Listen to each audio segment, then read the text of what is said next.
Simple भाषा में अपने काम सीखना है ना। तो क्या चीज़ें हमें चेक करनी चाहिए एक एसी सप्लाई के अंदर, कहाँ कहाँ ध्यान देना चाहिए। सबसे पहले आपको हमेशा फेस और न्यूट्रल के कनेक्टर पे, जब आपकी पीसीबी आपके पास कोई भी आती है, एक वो एरर दिखाएगा तो वो कह देगा भाई इसमें सेंसर एरर आया, तो आप पावर डाल देख सकते हो सकता है क्योंकि पीसीबी ऑन है इसलिए एरर दे रहा है।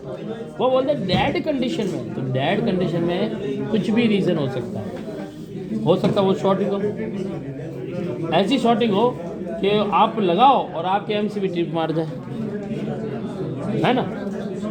हो सकता है आप लगाओ और फटाका वहाँ बोर्ड में बच जाए, क्योंकि काफ़ी कलाकार करके भी लाते हैं। ऐसी कंडीशन में पता करने के लिए सबसे पहले मल्टीमीटर को बीप कंटिन्यूटी पकड़ लो। बीप कंटिन्यूटी मतलब बीप रेंज, ये जब टच करोगे बीप साउंड है ना। ये हमेशा जब आप चेक करते हो तो ये जो फ्यूज दे रखा होता है ना, ये फ्यूज आप अगर डायग्राम देखोगे तो आप देखोगे कि पावर रिले से जो सप्लाई जा रहा है वो फ्यूज पे जा रहा है, और एक होता है न्यूट्रल। तो यहाँ पे लिखा है ACN की न्यूट्रल, यहाँ पे भी ACL लिखा है, लेकिन इन दोनों में से कौन सा टर्मिनल है उसका पता करने के लिए फ्यूज पे रखा, ये बीप कर रहा है। तो यहाँ पे हमारा पावर इन होगा और यहाँ पे लगेगी कंप्रेसर की वायर, ठीक है।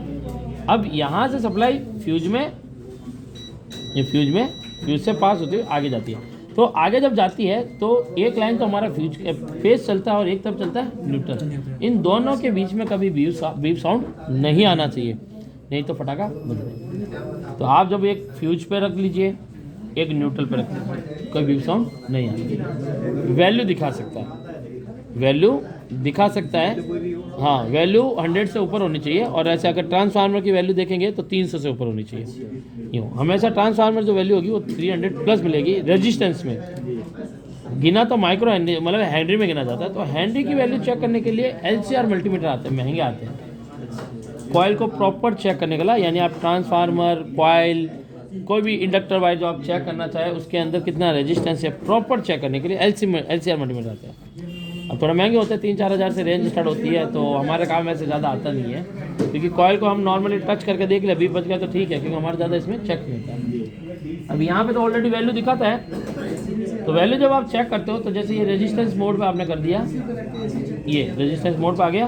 अब न्यूट्रल और इस पर जब टच करोगे तो यहाँ पे वैल्यू आएगी, देखो 1.2 ये दिखा रहा है, ये 1200 दिखाने की कर रहा है, यानी 1200। जब आप चेक करोगे तो पॉइंट में भी, जैसे ये वाला ट्रांसफार्मर है, इसको चेक करना है, तो यहाँ पे इसको जब चेक करोगे तो ये हमारा क्या है, न्यूट्रल, और ये क्या है, फ्यूज। एक फ्यूज पे रख दिया, एक न्यूट्रल पे। इसमें कितना आ रहा है, ये 400 के आसपास कितना आ रहा है, हाँ, तो 300 से ऊपर तो आ रहा है, तो ये हमें देखना ये 300 से ऊपर आ रहा है, तो ये ठीक है।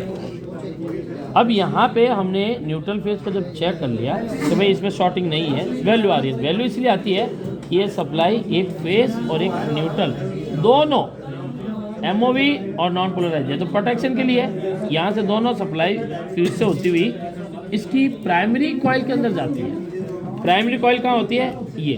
अब हमें प्राइमरी कॉइल पता करनी हो कि सर किस तरफ है, पता तो होता है, फिर भी सवाल किस तरफ हो, तो फ्यूज की तरफ से जो बीप साउंड बज जाए वो आपकी प्राइमरी कॉइल होती है।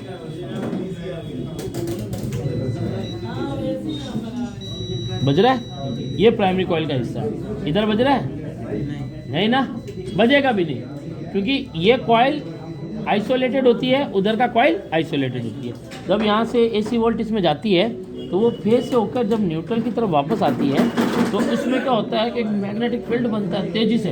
वो मैग्नेटिक फील्ड ये वाला कॉइल क्या करता है, खींचता है, एब्जॉर्ब करता है अपनी तरफ। तो ये जैसे इसको खींचता है, अब क्या होता है कि कितना खींचता है, तो खींचने का ये होता है कि इसका एक पैरामीटर बनाया होता है, कितना वाइंडिंग घुमाया। मान लीजिए वाइंडिंग इसका घुमाते वक्त 1-2 बार लिया, तो 2 जब घूमता है तो वो 1 वोल्ट आउट करता है। वायर की मोटाई उसका एम्पियर करती है, आउट करती है। अब वो जितनी बार घुमाया होगा उसके अकॉर्डिंग होगा। अब ये 250 वोल्ट यानी AC पर हमारा काम करने वाला होता है, तो इसकी रेजिस्टेंस ज़्यादा रखनी होती है। और यहाँ पे ये क्या होता है, आउटपुट को जो होता है ना, यहाँ पे 12 वोल्ट रखा जाता है, 12, 15, 16 ऐसा इसका आउटपुट का होता है। एम्पियर मैक्सिमम 1 कॉइल के ऊपर होता है। सर कॉइल के ऊपर 12 वोल्टेज देना है, 13 वोल्ट देना है, 14 देना है, तो सर कॉइल के ऊपर डिपेंड करता है कि आप कितना वाइंडिंग आउट कर रहे हैं। अगर आप प्राइमरी से ज़्यादा इसको वाइंड कर दोगे तो इसका आउटपुट बढ़ जाएगा, इनपुट से ज़्यादा आउटपुट हो जाएगा। ठीक है, वैसे मान लो अभी इसका कितना आ रहा है, 1000 और कुछ 200 दिखा रहा है ना, 1.2 कुछ दिखा रहा है, यानी हमारे यहाँ पे 1200 है। आप अब इसको 1500 कर दो तो यहाँ 220 दोगे तो वहाँ 250 दिखेगा। तो सेकेंडरी ज़्यादा आउटपुट करेगा। अब सेकेंडरी कम होगा, देखो यहाँ ये वैल्यू दिखाता है, जब हम इसको चेक करते हैं ये क्या दिखाता है, वैल्यू। यहाँ पे हम चेक करते हैं तो यहाँ पे भी ये क्या दिखाएगा, वैल्यू, लेकिन वैल्यू कितनी कम दिखा रहा है, कम दिखा रहा है। कहाँ 10 और कहाँ 1000 फर्क है ना। तो इसकी वाइंडिंग कम है, इसलिए आउटपुट बहुत कम आउट कर रहा है। तो आउट कितना करता है कि भाई 12 के हिसाब से या 15 के हिसाब से इसको बनाया गया है। अब यहाँ पे बनेगा आपका AC वोल्ट, और इसको जब चेक करते हो इसको बीप साउंड पे चेक करना होता है। ये हमारा बीप साउंड पे लेकर लगा होता है, हमेशा ध्यान लेकर होता है ना। ये एक्चुअली देखिए यहाँ पे ऑयल टाइप लगा हुआ है, ये लेकर होता है, यानी एक वार्निश की तरह है। ठीक है, वैल्यू आ रही है, बीप साउंड आ रहा है, ओके। अगर आप टच करते हो और यहाँ पे वैल्यू तो 0 आ रहा है, यहाँ टच करते हो और वैल्यू 0 आ रहा है और बीप साउंड आ रहा है, तो ये खराब हो गया ट्रांसफार्मर। प्राइमरी में से बीप नहीं आना चाहिए, नहीं आना, वहाँ से हमको वहाँ से आना चाहिए सर। यहाँ से वो तो पता करने के लिए प्राइमरी किस तरफ है। अगर आपको पता है प्राइमरी किस तरफ है तो आप प्राइमरी कॉइल को जब भी चेक करते हैं, इस लीनियर ट्रांसफार्मर में कभी भी बीप साउंड नहीं आना चाहिए। सेकेंडरी साइड बीप साउंड आना चाहिए और वैल्यू बिल्कुल। सब प्राइमरी में सप्लाई जाती है ना इसी। हाँ बिल्कुल, यहाँ से सप्लाई जाती है, तो ये कॉइल काफ़ी ज़्यादा होती है, इसलिए क्या होता है तो ज़्यादा रखना भी है, क्योंकि 220-230 वोल्ट AC होता है और मैग्नेटिक फील्ड भी एक बनाना है। तो यहाँ पे इसके अंदर वोल्टेज जब करेंगे तो इसमें कॉइल ज़्यादा राउंड होनी चाहिए, तो होनी चाहिए ज़्यादा राउंड। वोल्टेज जैसे जाएगा वो राउंड करेगा, राउंड करता रहेगा तो सेकेंडरी उसको क्या करेगा, एब्जॉर्ब करके आउट करता रहेगा, निकलता रहेगा।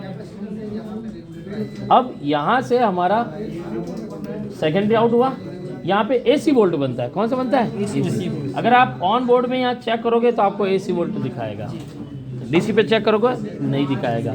कुछ मल्टीमीटर हल्का फुल्का दिखाता भी है, लेकिन प्रॉपर नहीं दिखाएगा कितना वोल्ट है। यहाँ AC पे चेक किया, अब यहाँ से AC से कहाँ जाता है, ये डायोड पे।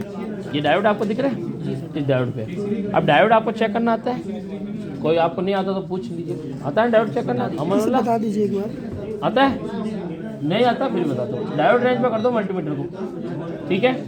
हर डायोड में आप जब चेक करते हो वन साइड वैल्यू देना चाहिए, लेकिन ऐसा क्या हर बार होता है, नहीं। डायोड की कुछ पोजीशन ऐसी होती है जहाँ पर वो वन साइड वैल्यू दिखाते हैं। वही डायोड अगर बाहर निकाल के चेक करोगे तो वन साइड ही दिखाएगा, लेकिन PCB में कुछ ऐसी जगह होती है जहाँ उनका बिहेव, यानी बिहेव जैसे चेक करते टाइम उसका जो वो शो करता है वो अलग भी दिखाता है, क्योंकि वो सर्किट आपस में क्या होता है, कंप्लीट करने के लिए सर्किट एक दूसरे से जुड़ा होता है। तो वो जब जुड़ा होता है तो वैल्यू एक तरफ तो डायोड की दिखाता है, दूसरी तरफ रजिस्टर, कैपेसिटर या किसी और कंपोनेंट की दिखाता है।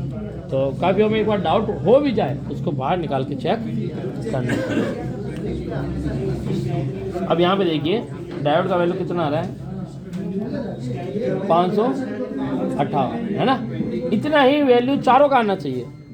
अब इन 3 में आ रहा है 500 कुछ और 4 नंबर वाला आ रहा है 100 या 200, तो ये खराब है। बाहर निकाल के चेक करो तब भी कंडीशन है तो 100% खराब है वो, क्योंकि यहाँ चारों डायोड 1 नंबर के लगाए जाते हैं। चारों का वैल्यू, वोल्टेज, एम्पियर एक होता है, तो उनके अंदर का डिप्लेशन लेयर का जो प्रेशर होता है वो भी एक ही होना चाहिए। तो उसको जब आप चेक करते हैं तो वैल्यू एक प्रकार की ही आनी चाहिए। जैसे अभी मैंने एक चेक किया 560 के आसपास आ रहा है। अब मैंने यहाँ पे दूसरा चेक किया, ये भी 560 के आसपास। मैंने यहाँ पे तीसरा चेक किया 560, और फिर यहाँ पे चेक किया 560, ठीक है ना। तो ये हमने क्या करा, चारों चेक। अब चारों चेक कर लिए, डायोड एक वैल्यू के है, सही है।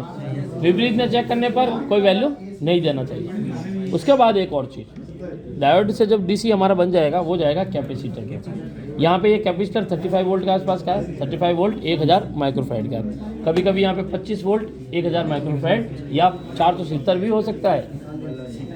तो आप यहाँ पे 35 1000 लगा सकते हैं, कोई दिक्कत नहीं आएगी। मान ली किसी ने निकाल के तोड़ दिया आप 35 1000 लगा दीजिए, आंखें बंद करके, सर्किट में कोई प्रॉब्लम नहीं आएगी, चल जाएगा। ठीक है। अब इस कैपेसिटर पे जब भी आप चेक करते हो, इसको बीप साउंड पे चेक करो, बीप साउंड पे चेक करोगे तो यहाँ पे बीप साउंड पे चेक करने पर नो बीप आना चाहिए। जैसा हमने चेक किया, कुछ दिखा रहा है, बीप साउंड दे रहा है, बंद हो गया, क्यों बंद हो गया? क्योंकि ये चार्ज होता है। हाँ, कैपेसिटर वीक नहीं हुआ है, मतलब चार्ज हो जाता है। हाँ, अब ये डिस्चार्ज हो गया है। कैपेसिटर जब भी आप बोर्ड में चेक करते हैं ना, तो वो बीप साउंड देता है क्योंकि वो चार्ज हो जाता है। मल्टीमीटर को जब भी आप कहीं वोल्टेज पे चेक करोगे ना, जैसे लो वोल्ट है, 5 वोल्ट की लाइन है, 3 वोल्ट का लाइन है, कहीं लगा दोगे तो ये बीप साउंड देने लग जाएगा, बीप साउंड पर, है ना। अब कैपेसिटर जब आप चेक करते हो, ये चार्ज हो जाता है। जब आप इसको लगाते हैं विपरीत करके, जैसे अब देखिएगा,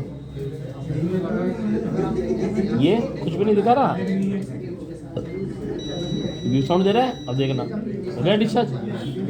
अगर बराबर ही अगर ये लगातार बीप साउंड दे रहा है तो ये शॉर्ट है। अब जरूरी नहीं है कि कैपेसिटर शॉर्ट है, कैपेसिटर से देखिए ब्रिज रेक्टिफायर भी जुड़ा है और रेगुलेटर आईसी वो भी जुड़ा है। तो रेगुलेटर आईसी या ब्रिज रेक्टिफायर, इन दोनों में से कोई एक चीज़ क्या होगी, शॉर्ट होगी।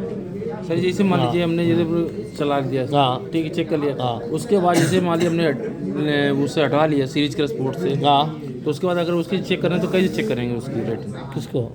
जैसे मान लीजिए कैपेसिटर है, हाँ हमने मतलब ये विंडो किसी का मोटर चलाया, हाँ, ठीक, चलाने के बाद हटा दिया, उसके बाद जो लोग चेक करते हैं कि उसमें जैसे स्पीड उसकी कम है, तो कैसे चेक करेंगे? किसकी स्पीड चेक करने के लिए? मोटर की कंडेंसर, जो कंडेंसर नहीं कैपेसिटर वीक होता देना कंडेंसर, है वो होता है।